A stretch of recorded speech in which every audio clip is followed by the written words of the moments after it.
Spring 1927. The Mississippi River, swollen by months of relentless rainfall across an entire continent's worth of drainage basin, broke through its levees in over 145 places, submerging an area roughly the size of New England, underwater up to 30 feet deep in places. By the time the water finally receded, over 630,000 people had been displaced across 7 states. Hundreds were dead, and one of the most consequential and quietly devastating decisions in American disaster history had already been made: to deliberately dynamite a levee and flood 2 working-class parishes on purpose in order to save New Orleans. Here's what almost nobody knows. In the weeks before that deliberate flooding, thousands of black sharecroppers across the Mississippi Delta were forced, some at gunpoint, to labor around the clock reinforcing levees threatening to break, while white residents in the same communities were evacuated to safety first. The flood that followed didn't just destroy homes and farmland. It became one of the direct catalysts for one of the largest internal migrations in American history, as hundreds of thousands of black families, having witnessed exactly how little their own safety mattered to the system they lived under, began leaving the South for good in the years that followed. This is the story of the largest river flood in United States history, and the decisions, some made in desperation, some made in open, calculated inequality, that decided who paid the price when the water came. To understand the scale of what happened in 1927, you need to understand what the Mississippi River Basin actually is. It drains water from all or part of 31 US states and 2 Canadian provinces, an enormous watershed stretching from the Rocky Mountains to the Appalachians. By the early 20th century, the river's lower stretches, running through Louisiana, Mississippi, Arkansas, and neighboring states, had been almost entirely hemmed in by an extensive system of levees, earthen walls built specifically to contain the river's floodwaters and protect the farmland, towns, and cities that had grown up directly along its banks. This approach, sometimes called the levees-only policy, had been the dominant strategy of federal and local flood control efforts for decades, prioritizing containing the river within an increasingly narrow channel over allowing it to natural floodplains to spread into during periods of high water. Critics within the engineering community had warned for years that this approach, while protecting developed land in ordinary years, actually increased the river's destructive potential during a truly severe flood, since floodwater with nowhere to spread simply rises higher and moves with greater force once a levee anywhere along the system finally fails. Beginning in the summer of 1926 and continuing through the following winter, the Mississippi River Basin experienced an extraordinarily wet period, with numerous tributary rivers across the watershed recording among the heaviest rainfall totals in their recorded history. By early 1927, the ground across much of the basin was already saturated well beyond its normal capacity, and the Mississippi and its major tributaries were running at unusually high levels well before the spring flood season, the period when the river's water levels typically rise most dramatically each year, had even properly begun. Throughout the winter months, engineers and levee inspectors across the region grew increasingly alarmed as water levels continued climbing toward, and in many stretches beyond, the levee system's designed capacity. Emergency levee reinforcement efforts began in earnest in many communities, an enormous, labor-intensive undertaking involving thousands of workers piling additional earth and sandbags atop existing levee structures in a desperate effort to buy additional height and stability before the river's peak flow arrived. Here is one of the disaster's most quietly damning and historically significant details. Across large stretches of the Mississippi Delta, the emergency levee reinforcement labor force was drawn overwhelmingly from the region's black sharecropper population, many of them compelled to work through a combination of direct economic coercion, since refusing could mean losing tenancy on land they depended on for their livelihood, and in numerous documented instances, outright force, with armed guards in some areas, preventing workers from leaving levee camps even as flooding worsened around them. Conditions in many of these levee camps were brutal. Workers laboring for extended hours in cold, wet conditions with inadequate food, shelter, and medical care, while facing genuine danger from the rising water itself. When levees did eventually fail in numerous locations despite these efforts, evacuation priority in several documented instances went first to white residents and property, while black workers and their families were, in a number of well-documented cases, left on levee crests or forced to continue labor even as floodwater rose dangerously around them, receiving evacuation assistance considerably later, if at all, compared to their white neighbors. As the flood crisis intensified through the winter and into early spring 1927, a particular danger emerged for the city of New Orleans itself. Business and civic leaders in the city, deeply concerned about the catastrophic economic and human toll a major levee failure directly upstream or within the city could cause, began actively lobbying for a specific, deliberate solution, intentionally dynamiting a section of levee downstream of the city at a location called Caernarvon in order to relieve pressure on the river and protect New Orleans itself from a potentially far more catastrophic, uncontrolled failure. The plan required flooding two parishes downstream of the city, St. Bernard and Plaquemines, both home to significant populations of working-class trappers, fishermen, and small farmers, many of Cajun, Isleño, and Black Creole heritage, communities with considerably less political and economic power than New Orleans' business establishment. City and business leaders promised full compensation to residents of the affected parishes for their losses, a promise made publicly and repeatedly as officials sought local and public support for the plan. On April 29, 1927, the levee at Caernarvon was deliberately dynamited, releasing a controlled flood into St. Bernard and Plaquemines parishes and relieving pressure on the river system upstream. In a bitter irony that historians studying the disaster frequently note, the dynamiting occurred just as natural levee failures elsewhere along the river system were already beginning to relieve the same pressure on New Orleans regardless, meaning the deliberate flooding of the two parishes may not have been strictly necessary to save the city by the time it was actually carried out, a detail that made the promised compensation and the eventual reality of how little of it residents actually received an even more bitter subject for the affected communities in the years that followed. The promised compensation for residents of St. Bernard and Plaquemines parishes was, in the assessment of most historians studying the disaster's aftermath, never fully paid, with claims processes that dragged on for years, payouts that fell dramatically short of actual losses, and a broader sense among affected residents that their communities had been treated as an acceptable, expendable sacrifice to protect a wealthier, more politically influential city just downstream. Beyond the deliberate flooding at Caernarvon, the flood's true scale unfolded through more than 145 separate levee breaches across the river system throughout April and May 1927, each one releasing catastrophic volumes of water across the surrounding countryside.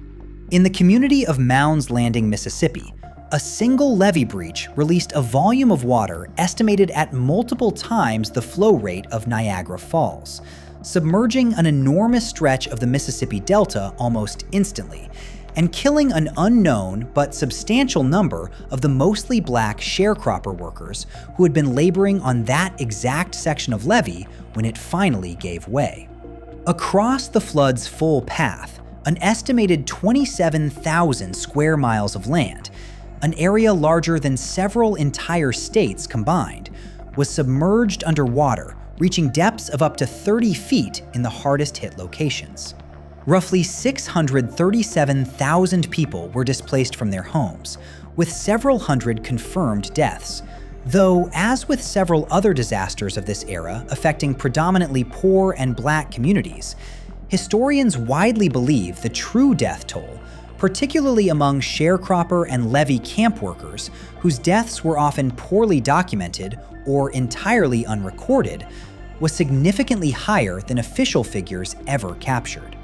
Among survivor accounts collected from the flood's hardest-hit stretches of the Mississippi Delta, one stands out for how starkly it captures the specific terror faced by levee camp workers when a breach finally occurred. A young sharecropper working on levee reinforcement near Mound's Landing later described hearing an enormous, sustained roaring sound moments before the levee beneath his own work crew's position gave way entirely, the ground itself seeming to simply disappear beneath him as an overwhelming volume of water surged through the breach with a force he said felt less like a flood and more like the entire river had been fired directly at him from a cannon. He survived by managing to grab hold of a large piece of floating timber, debris from the collapsing levee structure itself, and clinging to it for what he estimated afterward was several hours, as the current carried him a considerable distance from where the breach had originally occurred, passing, in his account, the bodies of at least 2 fellow workers from his own crew, who had not been able to find anything to hold on to in the water's initial, overwhelming surge.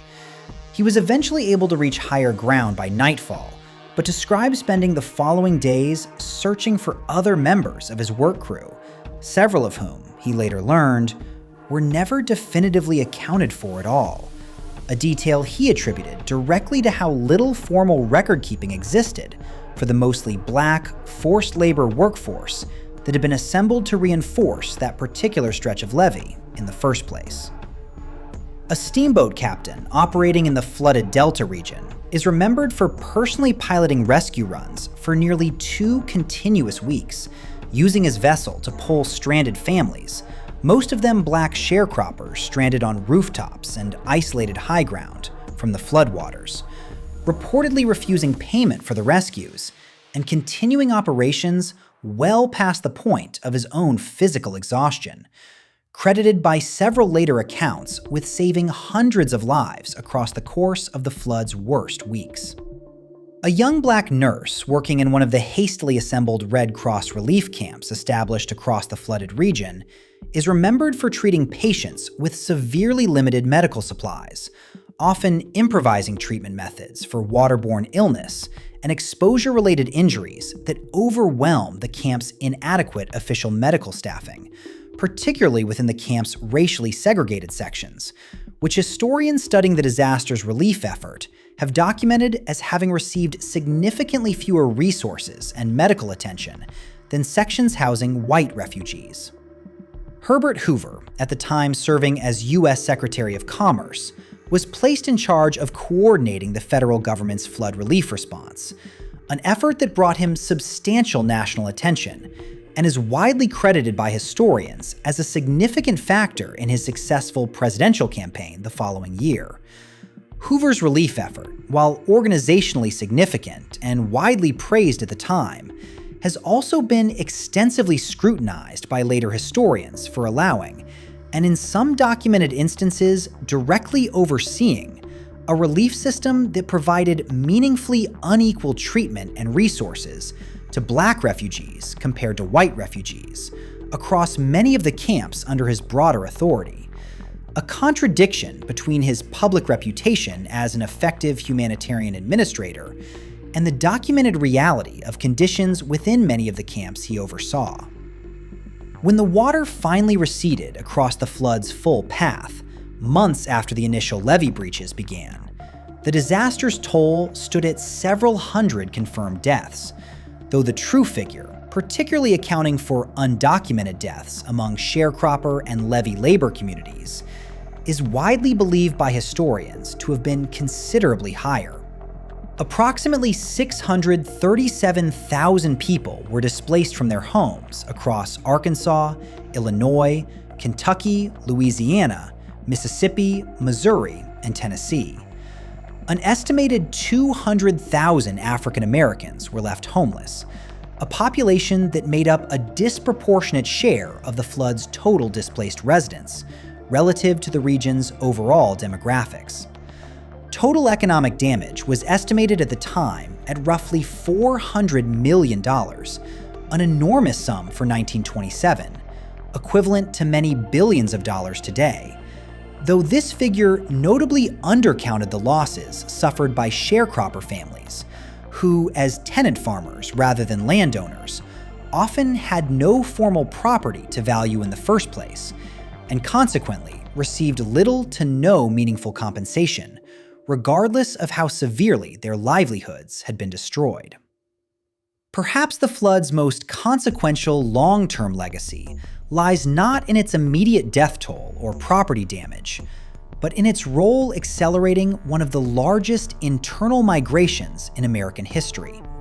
In the years immediately following the 1927 flood, historians have documented a significant surge in the number of Black families leaving the Mississippi Delta and broader South for cities in the North and West,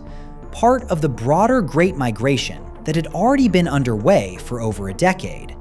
but which numerous historians studying the specific timeline argue was meaningfully accelerated by the flood's direct demonstration of exactly how expendable Black lives and livelihoods remained within the region's existing social and economic order, even in the face of a shared natural disaster theoretically affecting everyone in its path. Prominent musicians and writers who lived through or grew up in the flood's immediate aftermath, including several blues musicians whose recordings directly reference the disaster in the years that followed, helped ensure the flood's memory and its specific documented inequalities remained embedded in African American cultural memory for generations, even as the disaster itself received comparatively limited attention in mainstream American historical narratives for much of the following century. Among the flood's most enduring cultural echoes is a song recorded later that same year by blues singer Bessie Smith, one of several period blues recordings that directly addressed the disaster and the specific hardship it inflicted on Black communities across the Delta. These recordings, circulated widely within Black communities across the country in the years following the flood, helped ensure that a fuller, more honest account of the disaster's racial dimensions survived within cultural memory,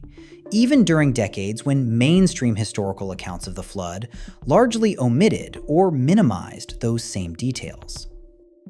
Musicologists and historians studying this period have since pointed to these recordings as some of the most valuable surviving firsthand testimony about conditions inside the flood's relief camps, since formal government records from the period, particularly regarding the segregated sections of those camps, remained comparatively sparse, and, in the assessment of several later researchers, deliberately incomplete. Conditions inside the hastily constructed relief camps established across the flooded region varied dramatically depending on which section of a given camp a refugee family found themselves assigned to. White refugees were, in the overwhelming majority of documented cases, housed in tents with more reliable access to food distribution, clean drinking water, and medical attention. Black refugees, making up a substantial majority of the total displaced population in many of the hardest-hit Delta counties, were frequently housed in separate, more crowded sections of the same camps. In some documented instances, required to continue performing labor, including further levee maintenance work, in exchange for the food and shelter the camps provided, a practice that several contemporary Black newspapers and civil rights organizations sharply criticized at the time, as amounting to a continuation of forced, unpaid labor, even within spaces ostensibly established for disaster relief. These documented disparities, investigated and publicized at the time by organizations including the NAACP, contributed meaningfully to a broader national conversation about the treatment of Black Americans during the disaster, even as federal relief officials, including Hoover himself, publicly maintained that relief efforts were being administered fairly and without discrimination across all camps under his authority. In direct response to the 1927 disaster, the federal government fundamentally overhauled its approach to Mississippi River flood control, passing the Flood Control Act of 1928, which formally abandoned the levees-only policy in favor of a more comprehensive system incorporating engineered floodways, spillways, and reservoirs specifically designed to give floodwater-controlled, deliberate outlets during future high water events, rather than relying solely on increasingly higher levees to contain the entire river's flow within an ever-narrowing channel. This new system, including major projects like the Bonnet Carré spillway near New Orleans, has been credited with successfully preventing several potential catastrophic floods along the lower Mississippi in the decades since 1927, representing a genuine, lasting engineering legacy directly traceable to the disaster's lessons. St. Bernard and Plaquemines parishes, the communities deliberately flooded to protect New Orleans, rebuilt in the years following the disaster, though the specific communities affected, and their descendants, have continued for decades afterward to reference the 1927 flooding and its unfulfilled compensation promises as a significant, lasting grievance in the region's political and historical memory. The Great Mississippi Flood of 1927 exposed something that would echo across American disaster history again and again in the decades that followed. That when a natural disaster's burden requires deliberate human choices about who gets protected and who gets sacrificed, those choices tend to fall along the exact same lines of existing power and inequality that shaped the society long before the water ever started rising. The river didn't choose which parishes to flood, or which workers to force onto crumbling levees at gunpoint, or which refugees received food and medical care first in overcrowded relief camps. People did. And the flood's true legacy lives not just in the levees rebuilt afterward, but in the historical record of exactly whose safety those decisions prioritized when it mattered most.